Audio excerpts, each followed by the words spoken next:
자고로 대한민국은 고대로부터 배를 만드는 기술이 다른 어느 나라보다요 아주 훌륭했습니다. 그래서 그런지 대한민국의 조선은 세계 최고의 경쟁력을 가지고 있죠. 미국이 중국의 반도체에 이어서요 중국의 최대 조선소를 제재한 지 1년 8개월이 지금 지나고 있습니다. 그 결과로 2022년 1분기 세계 선박 절반을 수주했고요. 7년 만에 중국을 제치고 1위를 탈환했습니다. 더군다나 2022년 3월 4일자 뉴스를 찾아보면요. 러시아에 대한 제재에서요.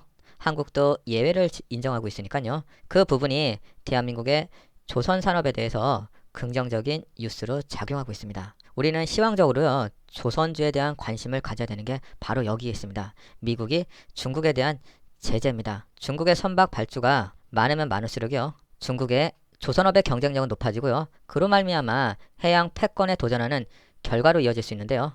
이럴 때 미국은 동맹국으로 하여금 중국의 선박 발주보다는요. 대한민국이나 일본 쪽에 수주를 몰아줄 수 있다는 부분에 대해서 아주 긍정적인 시황 전개가 예상이 되니까요.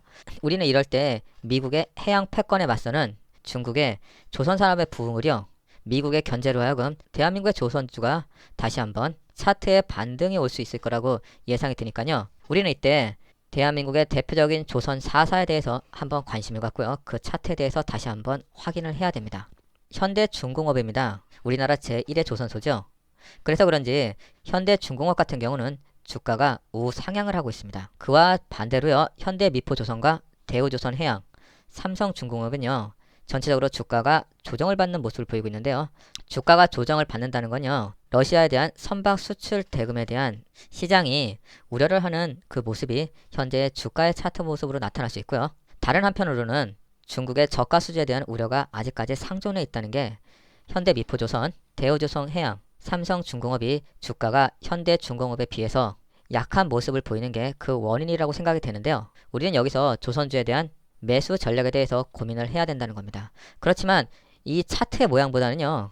전체적으로 시황이 받쳐주는 업종이 바로 조선주입니다.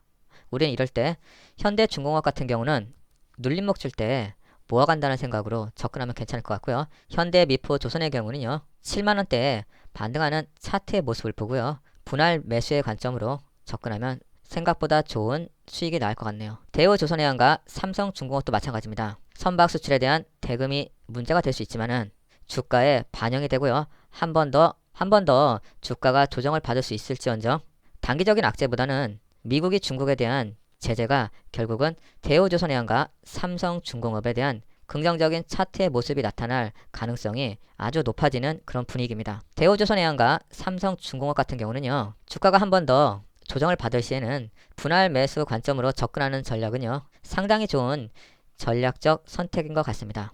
여기서 핵심은 딱 한 가지입니다. 미국이 중국에 대한 제재는 결국 대한민국이 1위를 탈환하는 결과로 나타나고 있으니까요. 우리는 이때 대한민국 조선업이 전체적으로 다시 한번 부흥할 수 있는 계기가 마련될 수 있다는 논리적 추론이 가능하지 않겠습니까?